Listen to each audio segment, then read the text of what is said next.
the poor will always be amongst us, because it starts up here. It's in their words, and the words become flesh. But when they say, I can't afford it, or I can't do that, they go down. They become what they say. And I meet so many people, I can't afford it. You think I'm made of money? My PhD daddy says, what do you think I am, made of money? I can't afford that. And my rich dad would say, that's why he's poor. Poor people say, I can't afford it, I can't do that, I don't have time. Because it's an escape. It's an escape, you know what I mean? It's easy to say, I can't afford it. Oh, I'm too tired. Oh, I can't go to the gym. When you could go to the gym. No, I can't. Truth is, I'm just too lazy to go to the gym. And your rich dad used to say what instead of, I can't afford it? How can I afford it? How can I do that? A question opens the mind, a statement closes the mind. See, when you say, I can't afford it, the mind shuts down, and you become what you say. People right now who are sitting at home, who are struggling financially or worried about money or unhappy, they may be making a lot of money, but unhappy with what they're doing, it was probably taught to you. Your superego was taught, get a job, work hard, or you'll never be rich, or the rich are evil, or whatever. Poverty is passed on. It's taught in your families. And middle class is taught in families.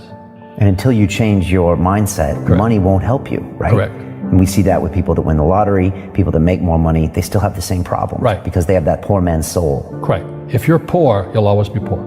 That's really hard for people to understand. Yeah, the money will disappear that fast. Just like most pro athletes, they make millions of dollars, and 65% are bankrupt 5 years later. It's because they come from poor families. But unfortunately, what Mr. Lipton was saying, it's passed down genetically. That's the frightening thing.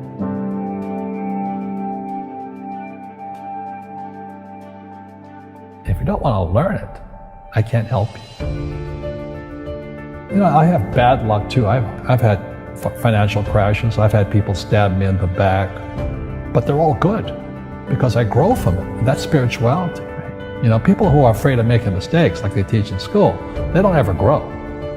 Because spirituality is there's good and there's bad, there's right and there's wrong, there's up and there's down. Most people only want to be right, they only want to be positive. Well, you can't have that. That's not reality.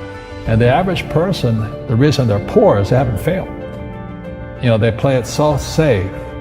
They haven't made any mistakes like they're taught in school. That means they don't learn anything. That's why the school system's actually fundamentally corrupt. It's anti-education. But the average guy is standing there, oh, I'm an A student, I'm going to do this all on myself. And a bunch of rugby players run you over, and you go, well, they're not playing fair. Yeah, well, you're playing stupid. You should have a team. You should have accountants, attorneys, and bankers and all that stuff. But that's not the game I want to play. I said, then don't play the game. The game of business is played with accountants, attorneys, bankers, hate to say it, politicians. You got to know the game. People say, well, money is not that important to me. Then if money is not that important to you, money is not important to you. You know what I mean? I don't care about money. The money doesn't care about you. The word does become flesh. Oh, I'll never be rich. Or the favorite one is the rich are greedy. It's the poor that are greedy. If you think about it, because to be rich, you have to give something. I have to produce books and games, and I purchase real estate, I provide housing, provide jobs and all that. That's why I'm rich. But greedy people produce nothing.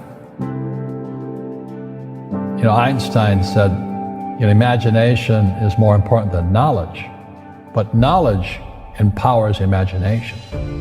And what most people lack is real business knowledge, like accounting, like debt, like taxes. You got to know that stuff, but they don't teach it in school to anybody. You see, most teachers in school, they're out of ethics. They teach subjects they themselves don't practice. Because I understood what a fake teacher is. A fake teacher is somebody who just wants a job and they'll teach anything. They teach how to shine shoes if you pay them more money. But they really don't know what they're teaching.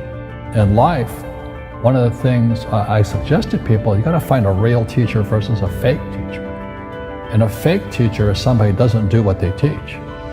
And a real teacher is doing what they teach every day.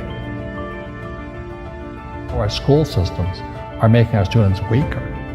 So in school, they have these things called now trigger effects. So you can't, as a teacher, you can't say anything that might upset the student. They don't want anything that might jar their point of view. You see people say, well, why don't you give the poor money? So the only problem with that is it just creates more poor people. Give a man a fish, he fishes for the day, or eats for the day. Yeah, you give a man a fish, you get a lot of people who want more fish, you know. But you teach them to fish. We become creatures of our own habits.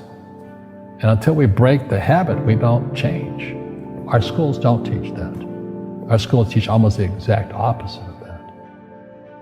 And the average person, the reason they're poor is they haven't failed. You know, they play it so safe. They haven't made any mistakes like they taught in school. That means they don't learn anything. That's why the school system's actually fundamentally corrupt.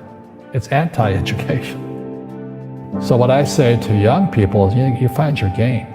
So my game financially is business, number one. Second is real estate. And that's why I pay no taxes. That's why Trump pays no taxes. Legally, it is a combination of business and real estate that gives us an unfair advantage over employees because they don't know what to do. And a lot of people would rather sit in the stands than be in the game.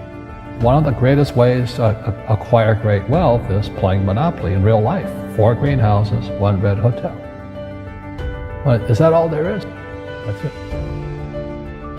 Robert, if I could give you some kind of a magic phone and you could make a call to the 20-year-old Robert Kiyosaki and give that young man a bit of advice, what would you tell him?